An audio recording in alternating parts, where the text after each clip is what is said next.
Para los videos directamente en YouTube, si los quieren ver. Y además en el PowerPoint estoy actualizando, estoy agregando los casos clínicos y actualizando, por ejemplo, el tema de electrocardiografía, aunque básicamente es la misma información, pero ya lo actualicé y le mejoré algunas cosas que estaban ahí mal puestas. Entonces vamos a hablar de el corazón como bomba, vamos a hablar del ciclo cardíaco y algunos parámetros cardíacos importantes. El corazón, ¿cuántas cavidades tiene? ¿Cuántas válvulas? ¿Cuántas entradas? 2. ¿Cuántas salidas? 2. Entonces, aquí está un corazón con mucho amor, grande, 4 cavidades. ¿Cuáles son las válvulas? La que está en este lado se llama como mitral. Tricúspide y esta bicúspide. Válvula tricúspide, válvula mitral o bicúspide. Las entradas que tiene el corazón, del lado derecho, ¿qué tenemos? Vena cava superior. Vena cava inferior. Y acá, vena cava superior. Llegan a la aurícula derecha. Y las salidas, bueno, acá de este lado, ¿qué tenemos? ¿De ese lado?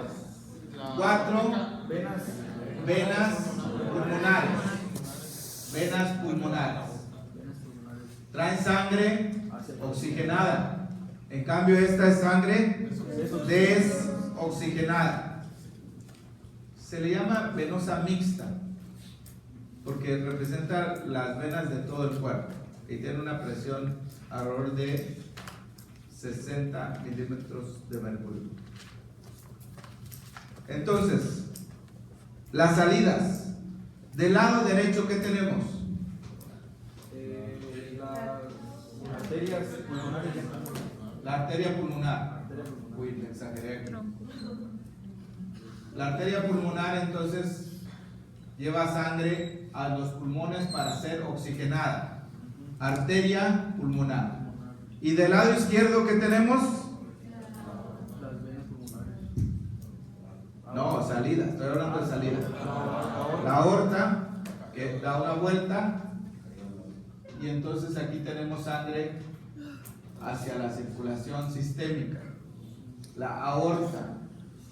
Ya saben que existe una comunicación en la vida fetal entre el arco aórtico y la pulmonar. ¿Cómo se llama esa comunicación? Conducto arterioso. Entonces, esta sería la aorta. ¿Cuáles son las dos válvulas que nos hacen falta? La pulmonar y la Aquí, la arteria pulmonar es la válvula pulmonar. Y aquí, la válvula aórtica. ¿Cuál es la función de las válvulas?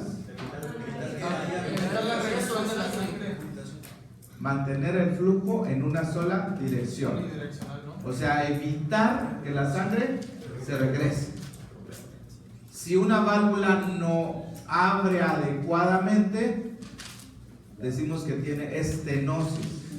Si una válvula no cierra adecuadamente, decimos que tiene regurgitación o insuficiencia. Regurgitación. ¿Okay? ¿De qué lado tenemos más altas presiones? ¿Derecho o izquierdo? Izquierdo. Muy bien. Hay dos cosas fundamentales que ustedes tienen que aprender. Vamos a poner el flujo de la sangre. Bueno, antes de eso, salud. Salud.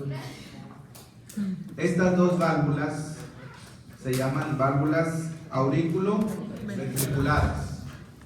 Válvulas AB. Abren y permiten el flujo de sangre de la aurícula al ventrículo. Aurícula a ventrículo. ¿Y las otras dos válvulas cómo se llaman? Válvulas semilunares. Abren en sentido opuesto del ventrículo a la arteria pulmonar o del ventrículo a la aorta. Esas son las semilunares. Semilunares.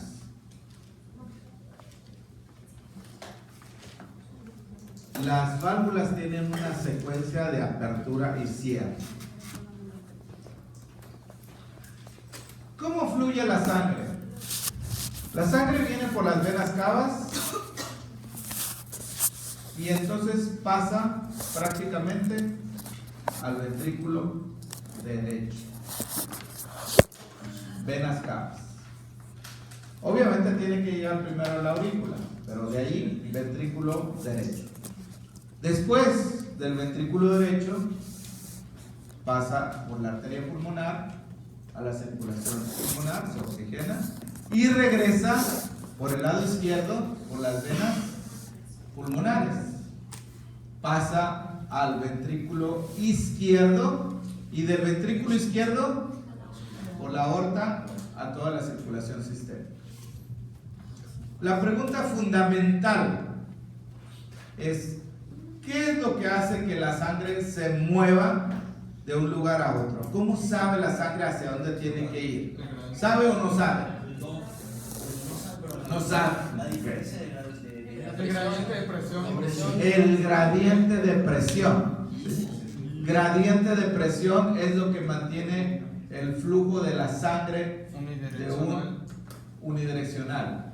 Entonces, este es el primer concepto que deben de recordar. Para esta clase y para muchas otras cosas, las cosas se mueven de mayor a menor presión, de mayor a menor presión. Eso quiere decir que si tú quieres mover la sangre del ventrículo a la arteria pulmonar, debe de haber más presión en el ventrículo y menos en la arteria pulmonar. Si quieres que la sangre se mueva de la aurícula izquierda al ventrículo izquierdo, tiene que haber más presión en la aurícula izquierda que en el ventrículo. Ahora, las presiones en el lado izquierdo son mayores que en el lado derecho, ya lo vieron ustedes. Pero las presiones en los ventrículos son mayores que en las aurículas. Estamos hablando ahí de la presión máxima. Pero siempre esas pequeñas diferencias, Sueli, va a hacer que se muevan en una u otra dirección. Hay un pequeño momento que la sangre intenta regresar acá y voy a mencionar eso y qué es lo que sucede. El otro concepto fundamental: a menor espacio,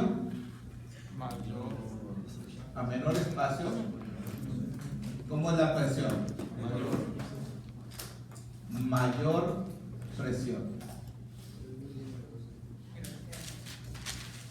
Lo contrario también es válido, Kevin. A mayor espacio, menor presión. Esto es muy importante entender. Imagínense un globo, ustedes lo aprietan, el volumen no va a cambiar, pero la presión va a aumentar muchísimo. Ahora, si ese globo tiene una válvula, tú la aprietas, cuando logras vencer la presión de apertura, ¿qué va a pasar con la válvula? Se va a abrir y va a salir el fluido. Entonces, menos espacio, más presión. El músculo cardíaco, cuando se está relajando, aumenta el espacio. ¿Qué pasa con la presión? Disminuye. Vamos a ver ahorita en el ciclo cardíaco dos fases importantes del ciclo cardíaco que tienen que ver con cambios de presión y cambios de volumen. ¿Cuánto dura un ciclo cardíaco? ¿Cuánto dura un ciclo cardíaco? Depende de la frecuencia cardíaca.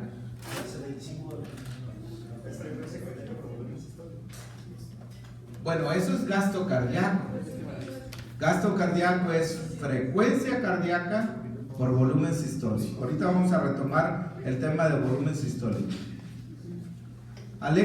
César Alexis, ¿cuánto sería una frecuencia normal? Frecuencia cardíaca normal. Aproximadamente.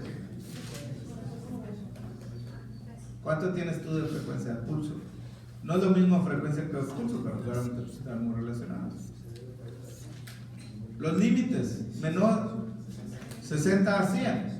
Menos de 60 decimos que es bradicardia, más de 100 taquicardia. Entonces, vamos a considerar 60. Si la frecuencia cardíaca es 60, ¿cuánto duraría un ciclo? El ciclo va de lo que inicia un latido a lo que inicia el siguiente latido. Voy a poner aquí un ciclo.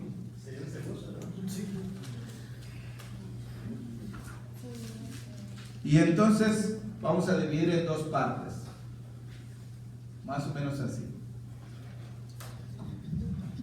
La duración, si es 60, frecuencia cardíaca, 60 latidos por minuto, a veces lo pongo así o a veces lo pongo LPM, cualquiera de los dos, latidos por minuto.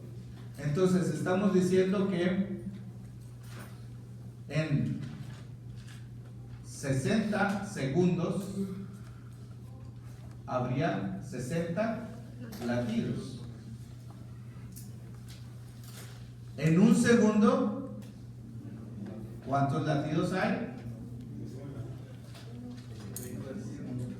En un segundo, ¿cuántos latidos hay? Pues uno, ¿verdad? Entonces la duración, en este caso, la duración del ciclo cardíaco sería un segundo.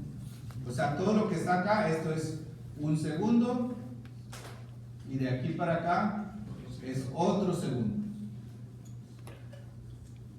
¿Cómo se divide el ciclo cardíaco? ¿Cuáles son las dos partes del ciclo cardíaco? Sístole y diástole.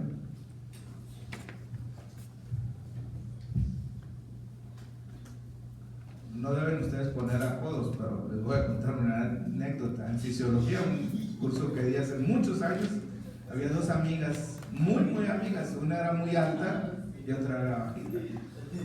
¿Cómo creo que les decía? Sístole y diástole. No sean así, no pongan apodos, por favor. Sístole y diástole.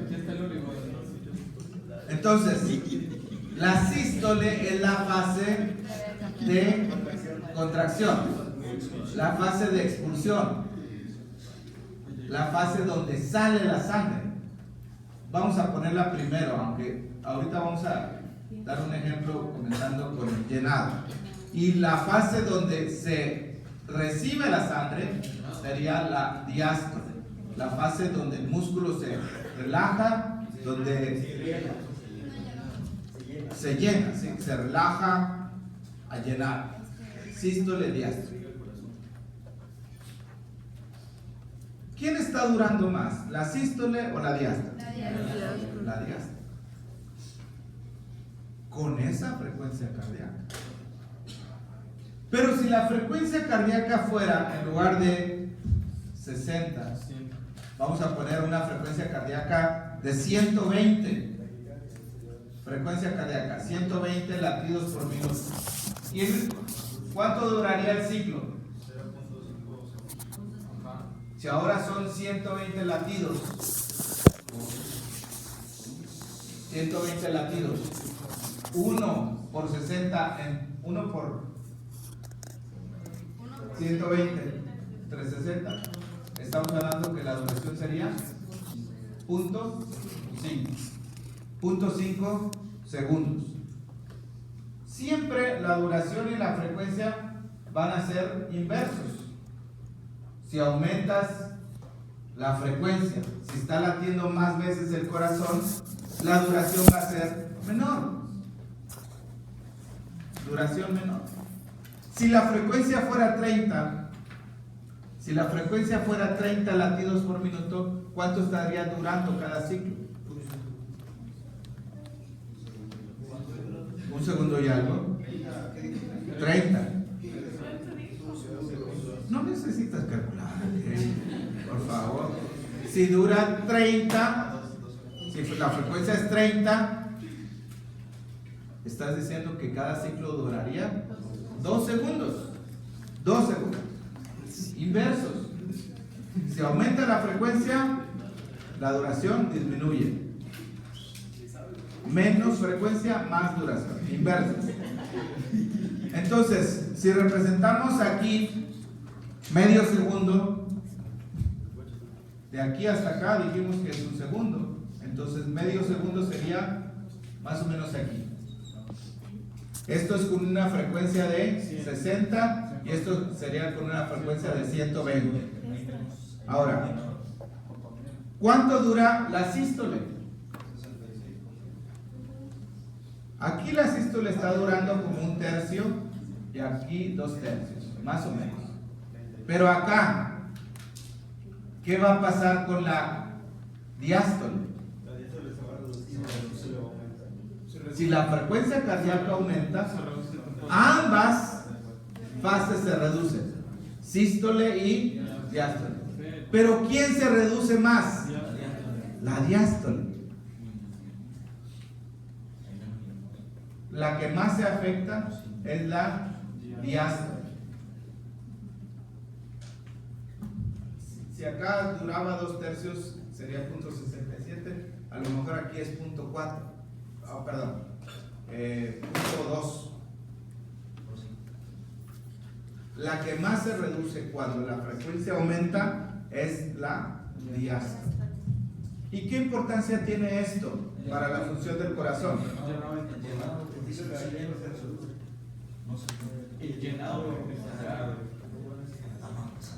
¿Cómo sabemos dónde inicia la sístole y dónde inicia la diástole?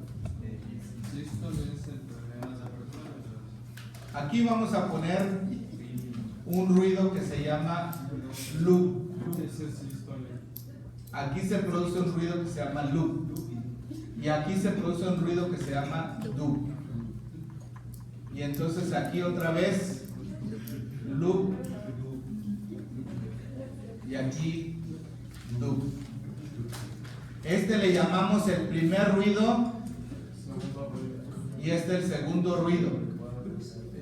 O sea, R1, R2. Entonces escuchen cómo late el corazón. Balam, escuchen. Loop, dup, loop, dup, loop, dup, loop, dup, loop, dup, loop, dup. Así late el corazón. Si la frecuencia cardíaca es normal, ¿quién va a durar más? La diástole. ¿Cómo late el corazón de un enamorado?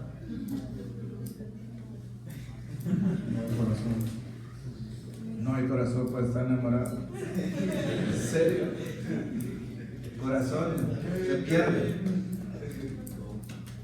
Cuando la frecuencia cardíaca aumenta, cuando veas a tu novio o tu novia, se acelera el corazón. Entonces hay taquicardia. ¿Cómo haría el corazón?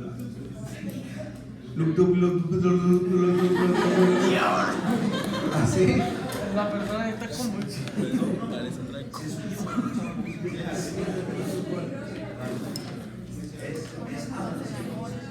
¿Cómo?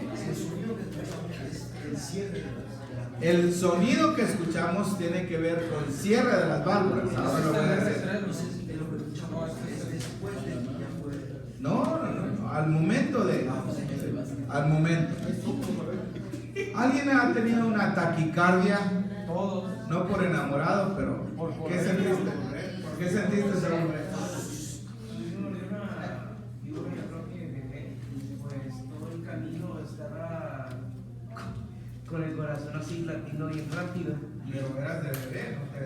Era una víbora de... ¿Tú eras bebé o la víbora era bebé? La víbora era bebé.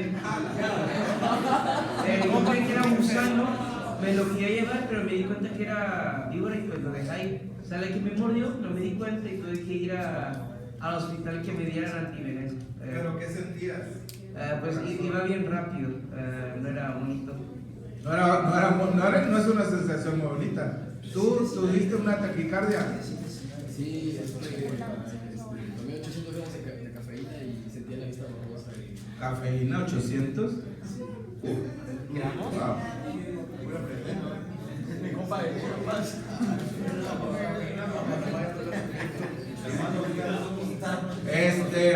¿Alguien más tuvo una taquicardia? ¿Qué ha sentido? Sensación de falta de aire. porque no hay suficiente tiempo para que la diástole haya llenado. De hecho, puede hasta perderse el pulso porque es tan rápido. Frecuencia cardíaca y pulso no necesariamente son exactamente lo mismo. Pero cuando uno tiene taquicardia, yo de vez en cuando tengo una taquicardia, por ejemplo, si hay estrés, sientes que el corazón se te va a salir, no te sientes bien. ¿Por qué sucede esto? Cuando la frecuencia cardíaca aumenta, uno dice, si el corazón está latiendo más, pues va a bombear más sangre. ¿Cuál es la fórmula de gasto cardíaco? ¿Quién la dijo hace rato? A ver. La fórmula dice gasto cardíaco. Corrales, ¿cuál es la fórmula? Gasto cardíaco igual a volumen sistólico por frecuencia cardíaca. Entonces, miren, Sueli, tú dices, en la fórmula, si la frecuencia cardíaca aumenta, ¿qué va a pasar con el gasto cardíaco? Va a aumentar. Matemáticamente así es. Pero fisiológicamente hay un límite. Fisiológicamente hay un límite. Cuando la frecuencia cardíaca es muy alta, disminuye el tiempo de llenado. Y si el corazón no está recibiendo suficiente, pues no va a bombear suficiente. O sea, en lugar de aumentar el gasto cardíaco, va a disminuir. Y tienes esa sensación de falta de aire, disconfort, etc. Taquicardias muy altas, en lugar de mandar más sangre, manda menos. Se necesita tiempo para el llenado. ¿Cuánto tiempo dedicas para llenar tu alma, tu corazón?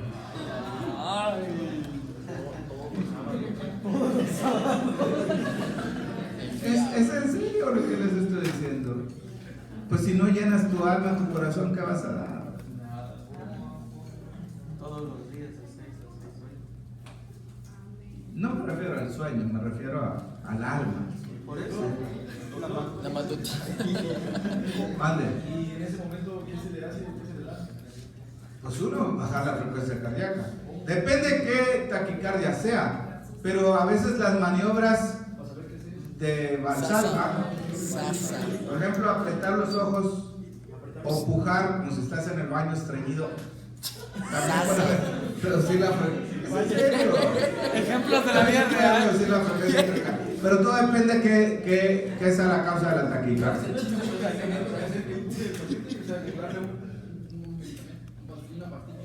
Sasa. Sí, hay medicamentos que se usan para las taquicardias también. ¿Y controlar la respiración, sí? Sí, también, o sea, si son maniobras que modifican la presión intratorácica, puede reducir la frecuencia. También. Bueno, recuerden, entonces, duración es inverso con la frecuencia. Si la frecuencia aumenta, el tiempo de llenado se va a reducir y el gasto cardíaco, en lugar de aumentar, puede reducirse. De hecho, lo podemos ver aquí en la fórmula.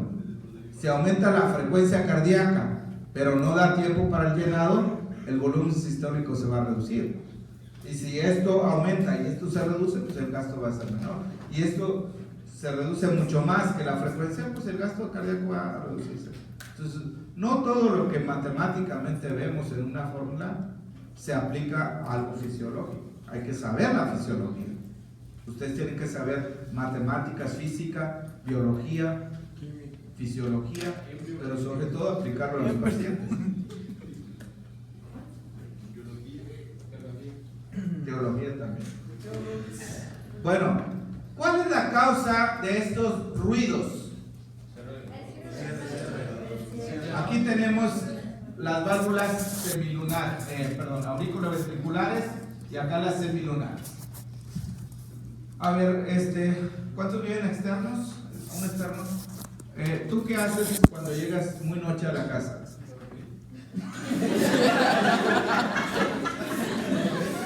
¿Tú? Primero abro la puerta para ¿Despacito o fuerte? depende del paso fuerte, si tengo prisa o algo. Más bien. No sé. Pero si dijiste que ibas a llegar temprano y llegas tarde, ¿qué haces con la puerta? Rápido desde que ¿Suele? Da el puertazo. Da el portazo así porque todo el mundo escuche que ya llegaste, ¿o qué? No, pues así abre la puerta suavecito, ¿no? Depende, tengo un perro. Y cuando uno abre la puerta suave, pues no se escucha ruido, a menos que no tenga suficiente aceite en las bisagras. Ahora, pero los externos, si sales de tu cuarto muy enojado, ¿qué haces? No paro el cuarto. Empuja la puerta, azota la puerta. No creo, pero bueno. Cuando cerramos la puerta, ¿sí? Ya me voy de esta casa. Entonces azota la puerta y se escucha ruido. Les estoy mencionando esto para que recuerden cuál es, Tibu, la causa de los ruidos. ¿Apertura o cierre? Cierre. Causa de los ruidos cardíacos es el cierre. El primer ruido se relaciona con el cierre de qué válvulas? Auriculoventriculares. Cierre de las válvulas auriculoventriculares, o sea, mitral y tricúspide. De hecho, se cierran primero las del lado izquierdo y luego las del lado derecho. Ligeramente, casi ni se nota. Hay ciertas cosas que se pueden hacer para que se noten. Y el segundo ruido, ¿a qué se debe? Cierre de las válvulas semilunares, que son la aórtica y la pulmonar. ¿Quién se cierra primero? La aórtica, que está del lado izquierdo. Entonces, cierre causa ruido, apertura no causa ruido. Estamos hablando de los ruidos normales, fisiológicos. Puede haber un tercer o un cuarto ruido, pero esos son patológicos. Puede haber soplos, puede haber chasquidos, puede haber otros ruidos. Loop dup no es lo mismo que decir. Ese es un soplo. Ustedes tienen que entrenar su oído para examinar a los pacientes. Pero creo que en los niños sí puede haber un tercero y no. Tercero y cuarto. Sí, puede haber un tercero que no sea realmente patológico. El tercer ruido, no sé cómo suena, pero podemos escuchar. No es fácil distinguir el tercero y cuarto, digo, hay que entrenar el oído. La habilidad de los médicos para diagnosticar las enfermedades, sobre todo cardíacas o los ruidos respiratorios pulmonares, ha decrecido a lo largo de los años. ¿Por qué? Porque ahora hay más tecnología. Antes tenías que estar muy entrenado y escuchar muy bien y decir, el diagnóstico es estenosis aórtica, el diagnóstico es insuficiencia mitral, solamente escuchando. Pero hoy en día, tienes sospecha, hágale un ecocardio, ya. Así sucede. Entonces, vamos a ver el recorrido de la sangre. Ustedes me van a ir ayudando para decirme por qué sucede cada uno de estos eventos. La sístole tiene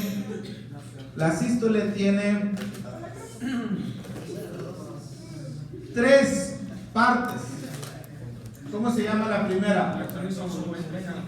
Contracción isovolumétrica. Todos los que están participando deberían darles puntos extras porque sí están viendo los videos. Claro. Y a los que fueron a la asamblea ayer también. Exacto. Pero fue. ¿Cuántos fueron a la asamblea ayer? Usted iba de traje Ni la vi que levantaron la mano. Usted iba de traje azul. Usted iba de traje azul y se jubiló una vez. Ya he visto alguna foto por ahí. No. Ok, las tres partes de la sístole. Hay una pequeña parte, después otra más grande y después otra pequeña parte. La primera parte se llama contracción isovolumétrica, después la eyección y después la relajación isovolumétrica. El primer ruido está al inicio de la sístole. El segundo ruido casi al final de la sístole. En el otro grupo me preguntaron, entonces, ¿los dos ruidos están en la sístole? Sí. Eso es desde el punto de vista fisiológico, porque así se divide el ciclo cardíaco. Pero estrictamente hablando, pues la relajación ya debería ser parte de la diástole. Desde el punto de vista clínico, tú dices, sístole es entre loop y dub, y diástole entre dub y el siguiente loop. Loop, dub, ahí es sístole. Dub, loop, diástole. Clínicamente. Pero desde el punto de vista fisiológico, el primer ruido está incluido en la sístole y el segundo ruido también. Y nos vamos a quedar con esto. La diástole también se divide en 3 tercios. Aquí sí son de más o menos la misma duración. Una que se llama llenado rápido, otra llenado lento y otra que se llama contracción o sístole auricular. Y vamos a comenzar el ciclo. Vamos a comenzar el ciclo aquí con exactamente esta flecha al inicio de la diástole. Ok, ayúdenme por favor. La sangre está regresando continuamente al corazón, independientemente si estamos en sístole o en diástole. Siempre hay un flujo de sangre hacia las aurículas y se va acumulando la sangre ahí. Alexa, ¿qué es lo que permite que la sangre pase de la aurícula al ventrículo?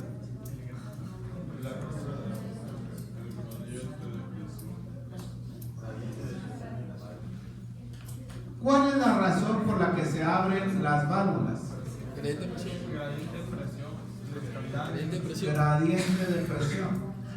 Las válvulas se abren y se cierran por el gradiente de presión. Entonces, miren, la sangre llega a la aurícula, se abre la válvula y entonces pasa directamente desde las venas cavas hasta el ventrículo. Estamos hablando de cuál fase. ¿Cuál es esta fase? No le pegues. ¿Cuál es esta fase? Llenado rápido. La sangre llega directamente de las venas cavas o de las venas pulmonares del lado izquierdo hasta las aurículas. Y va aumentando el volumen en los ventrículos. Se va llenando. Después hay una fase que es lento, porque al inicio, como había poca sangre, pues recibe bastante, pero a medida que se va llenando, el llenado es más lento. ¿Qué sucede con la aurícula en el último tercio del llenado? La aurícula, lado derecho y lado izquierdo, se contrae. ¿Y hacia dónde manda la sangre? Las aurículas siempre van a mandar la sangre a los ventrículos. ¿La válvula cómo estaba? No. En el llenado, ¿cómo está la válvula? Cuando hablamos del llenado, hablamos de los ventrículos, no de las aurículas. ¿Okay? Toda esa línea verde que puse ahí es para el ventrículo. Dense cuenta, jóvenes, que la aurícula se contraen antes que los ventrículos. Aurículas se contraen antes que los ventrículos. Pero es porque el volumen es mayor de las aurículas. La secuencia de eventos, la despolarización, el nodo SA, etcétera, todas las cosas que vamos a ver. La sangre tiene esta dirección. El llenado de los ventrículos, que corresponde a un 20 a 30% gracias a la contracción de la aurícula. Voy a repetir. Las aurículas se contraen antes que los ventrículos. Esto contribuye a que la el ventrículo se llene un poquito más. Con el 20 a 30% del total que recibe es gracias a la contracción de las aurículas. ¿Dónde ocurre eso? Último tercio de la diástole. La diástole la podemos dividir en 3 tercios. Último tercio de la diástole. Entonces, esa contracción que recibe es la última presión que necesita para cerrar. No, espérame. Ahorita vamos con el cierre.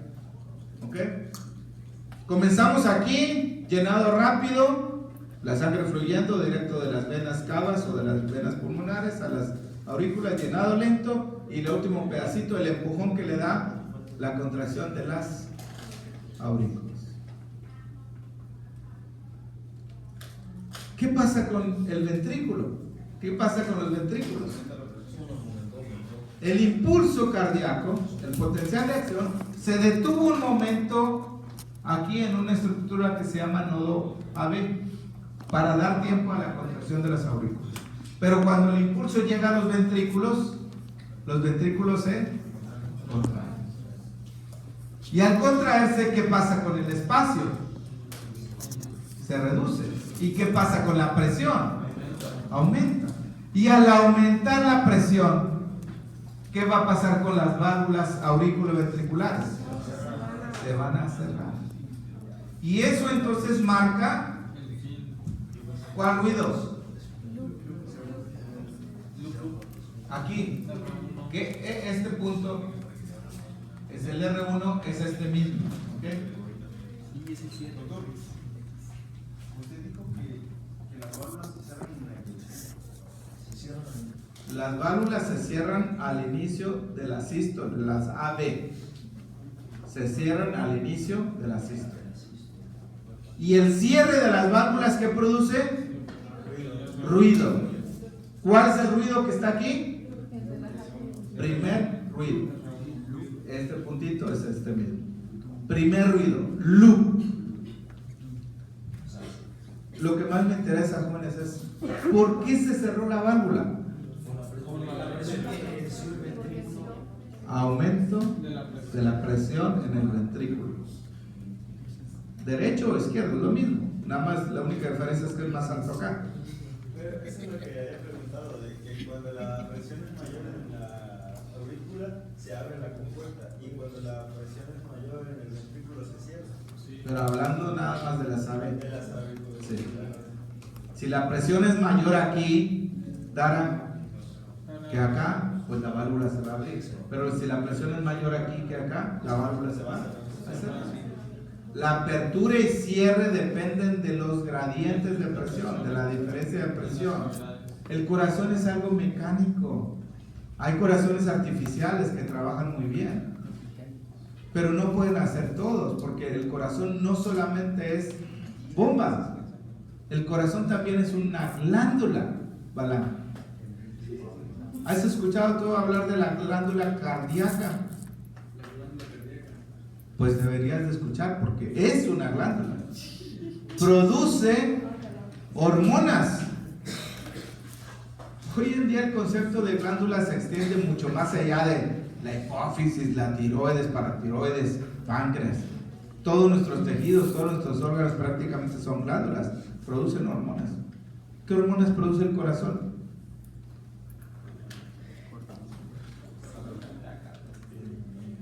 Produce varias, entre ellas el péptido auricular natriurético.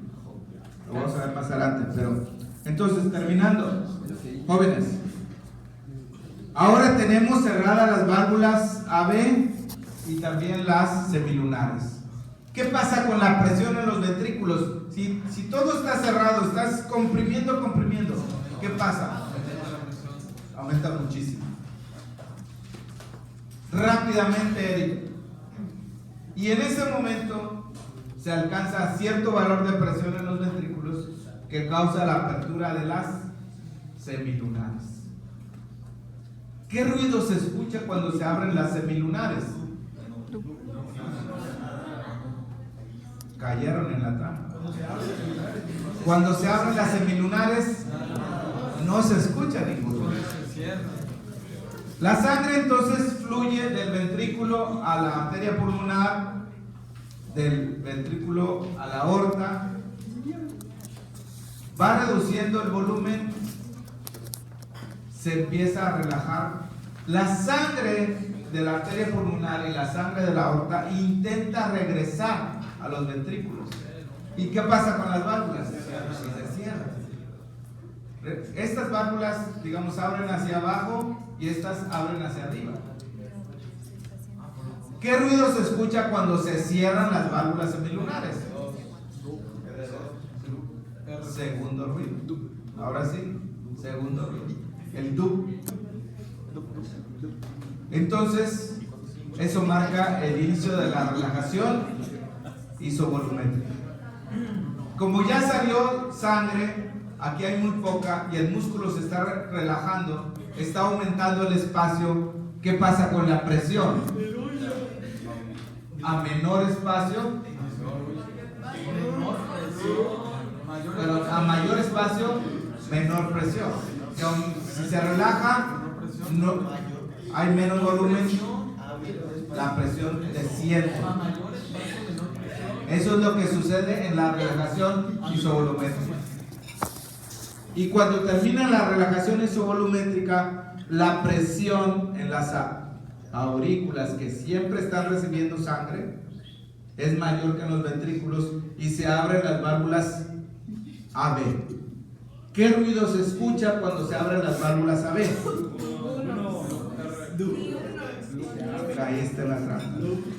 Cuando se abren las válvulas AB, no se escucha. No se escucha. Bueno, nos vemos al rato.